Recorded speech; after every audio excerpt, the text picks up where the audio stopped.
می‌گردیم و سلام میکنم خدمت خانم حسینی عزیز در آشپزخانه گرم این خونه.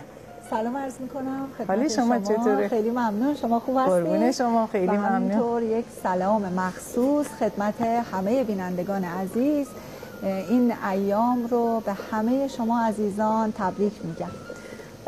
خانم حسینی امروز یک دمی خیلی جالبی آوردن که ای زن گوشت نداره و امروز آقای بی‌نیاز هم نمیان توی برنامه، گرفتاری براشون پیش اومد، هرچند جاشون خالیه ولی بازم غذای بی گوشت داره. خانم اسم غذا رو بفرمایید. بله، ما امروز سفر کردیم به زرندیه ساوه.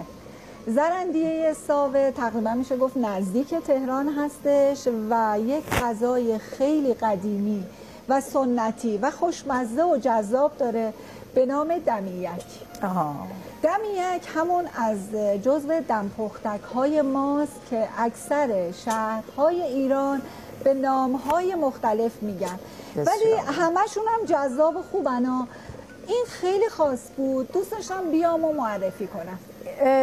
یه خورده با دمپختک هایی که ما درست میکنیم با باقالی زرد و پیازداغ فراوون و زردچوبه متفاوته. بله، این اصلا این دوتا رو نداره. بله، اینا رو نداره. حتی با دمپختک جنوب هم فرق میکنه. خیلی مهمه ها، برنج هم نداره. بریم مواد اولیه‌شو دیگه خیلی ایجاد تعلیق نکنیم. بله، مواد اولیه ما بلغور داریم و همینطور رشته پلویی داریم که من از رشته پلویی استفاده کردم که از اینجا تهیه کردم. سنتی نیستش. دنبال سنتیش بودم ولی نتونستم تهیه کنم. عدس داریم، ادویه‌مونم میتونه زردچوبه که حتمیه که باید باشه و همینطور ما میتونیم فلفل بریزیم داخلش و هلم اگه دوست داشته باشین میتونین داخلش بریزین و اما میرسیم به سیرابی. در صورت تمایل میتونین سیرابی بریزین که این اصلا اسمش دمیک سیرابیه. بله، حالا خیلی ها سیرابی دوست ندارن، خیلی ها هم دوست دارن. بله، باید این خیلی هم بذارن به پزه دیگه. باید سیرابی رو قبلش با پیاز و سیر و یک چوب دارچین اجازه بدیم بپزه، بعد از اینکه خوب پخت بیارید.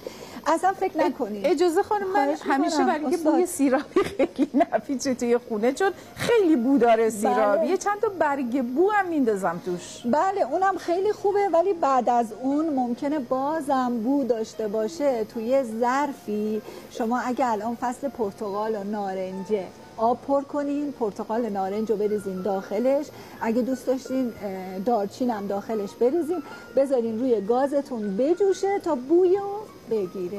یک عطر خوبی تو خونتون بپیچه. خب بریم سراغ درست کردن دمیک مدل از دمپختک ماست. خانم این الان توش چیه؟ به من اصلا اینا رو میبینم حس میکنم. قسمت زرندیه ساوه یه سبزی کوهی دارن، چای کوهی دارن به نام توتلوجه.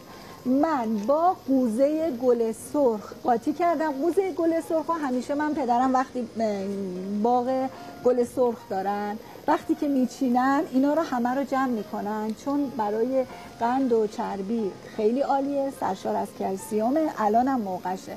اینم آوردم با لیمو امانی دم کردم که بنوشید. کمی هم عسل ریختم توش دوباره وجودتون باشه. فرصت میکنیم حال داشته باشیم، روزی یک بار از این دمنوش های طبیعی هم عادت بدیم، این ذائقه رو در خودمون خیلی عالیه. بله، به جای چای عالیه. خب مواد اولیه‌تون؟ خب ما بله عرض کردم اگه دوست داشته باشین عدس هم میتونین داخلش بذارین ولی ما اومدیم پیازداغ. اصلش اینه که پیازداغش خیلی فراوان باشه.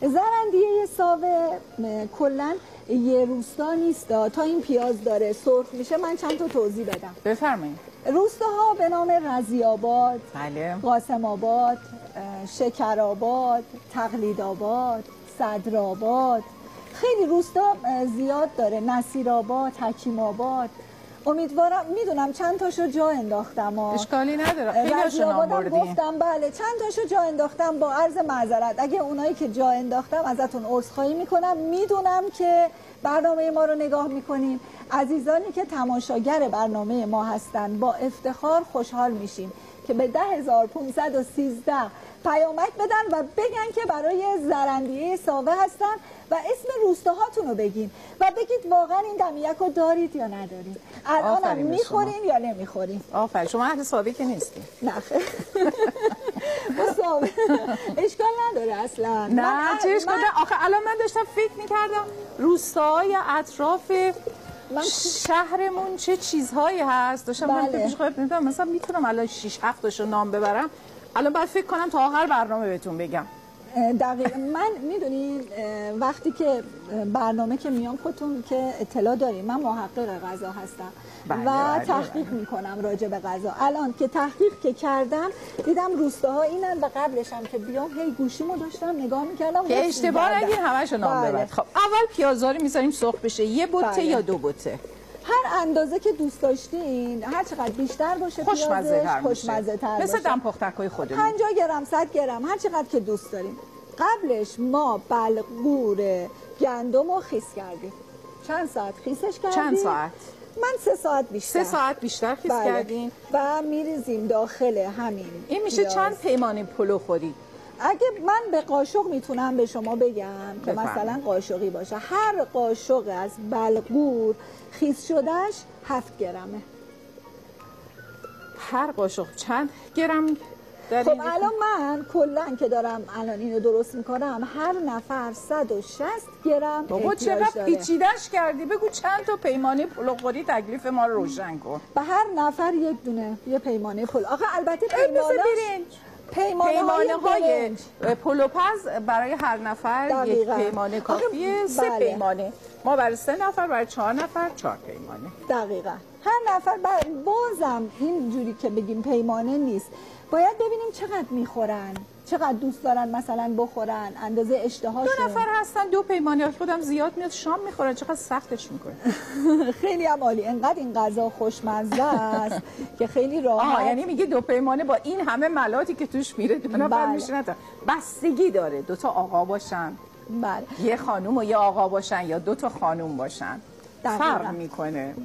خب ما اینو ریختیم. این مسئله خیلی برام خیلی جالبه که وقتی مثلا بلغور گرمه، رشته پلویی هم گرمه، سیرابی سرده، خب عدس هم سرده. خیلی جالب اصلا در قدیم تا الان تعادل سازی شده غذا. یعنی یک غذای سالم، حق با شماست، سالم سازی شده تو این غذا و ادویه‌های دلیل نبوده. ما برداشتیم خودمون همه چیزو قراقاتی کردیم و واقعا تو این غذای ما، داروی ما رو رعایت کردن. مشخص کرد. بله. پس خب بلغور رو فرمودین چند ساعت خیسش میکنیم، میشوریم، آماده میکنیم، پیازو سرخ میکنیم، بلغورا رو داخلش میریزیم، تفتش میدیم، یه تفتش بدیم، زرچوبش هم ریختیم، بله یه کم هم هل ریختیم داخلش، معطرتر بشه. بله هل نداره ها، اصلا رسیپی این هل نداره، من خودم با اجازهتون هل قاطیش کردم. خب بعد میرسیم به رشته هامون. رشته پلویمون من از همینجا، اونجوری که عرض کردم قبلا، از همینجا من اینو تهیه کردم، چون از بیرون گرفتم احتیاج به تفت دادن نداره، ولی رشته های سنتی که ما میگیریم باید تفتش بدیم. ببینید رشته های سنتی خیلی مناطق دارن، از زنجان شما بگیرین تا کرمان رشته های بسیار باریکی که با دست درست میشه. اون رشته ها رو اگر تونستید پیدا بکنید با یه ذره، من با یه ذره روغن اینو آروم روی پیچ کم تفتش میدم که کاملا طلایی بشه مثل این، ولی خیلی خوشبو و خوش‌طعم میکنه. بله. خب الان وقتشه که اگه مثلا ما سیرابی میپزیم و پر آبم هست، با سس سیرابی وارد همین قابلمه. خب این سیرابی شما چند ساعت پختین؟ این سیرابی 8 ساعت. 8 ساعت پخت. آره که اینقدر نرم شده. البته یک بار سیرابی رو بذارین بجوشه، آبشو بگیرین، کفشو بگیرین، بعد بیاین پیاز و سیر و چوب دارچین اضافه کنین. الان خانم حسینی عزیزی سیرابی رو این شکلی میبینید برای اینکه توی یخچال بوده ها. همون سیرابی رو که میپزیم با با آبش بله. باید بریزیم اصلا مدیون این اگه فکر کنین اینجا سرده که این مثلا این حالت شده، اینجوری خودشو گرفته و ژلاتینی شده. بله.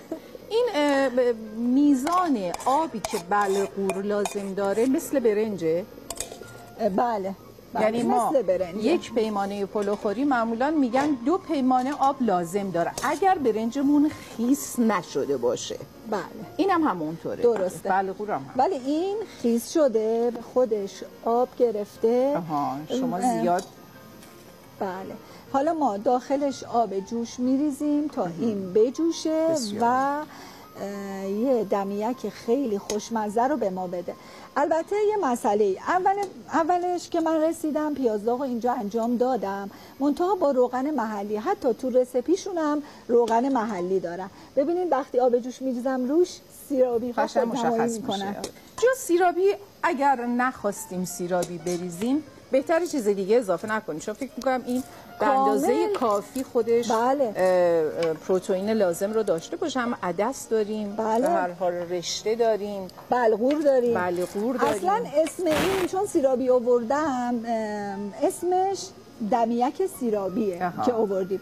خودشون دمیک گوشت درست میکنن، با گوشت درست و همین حالت با گوشت درست خیلی میکنن. وقتا ممکنه که خب همه ما که بچه دار هستیم، حالا کوچیک و بزرگ، من وقتی دم پختک درست میکردم با باقالی زرد گوشت قلقلی هم درست میکردم، میذاشتم کنارش، چون بچه ها بعضی وقتا گوشت میخوان از آدم. درسته. و اون غذا رو اتفاقا منطقه گیلان ما یه دم پختکی داره، برنج مرغو که میذارن میپزه داخلش سبزیجات معطر رو تفت میدن، بعد برنج رو میریزن توش. بله. یه دمی خیلی خوشمزه ای میشه که دم پختک گیلانم خیلی معروفه. خیلی هم عالی. خیلی ممنون. فکر میکنم همه نکات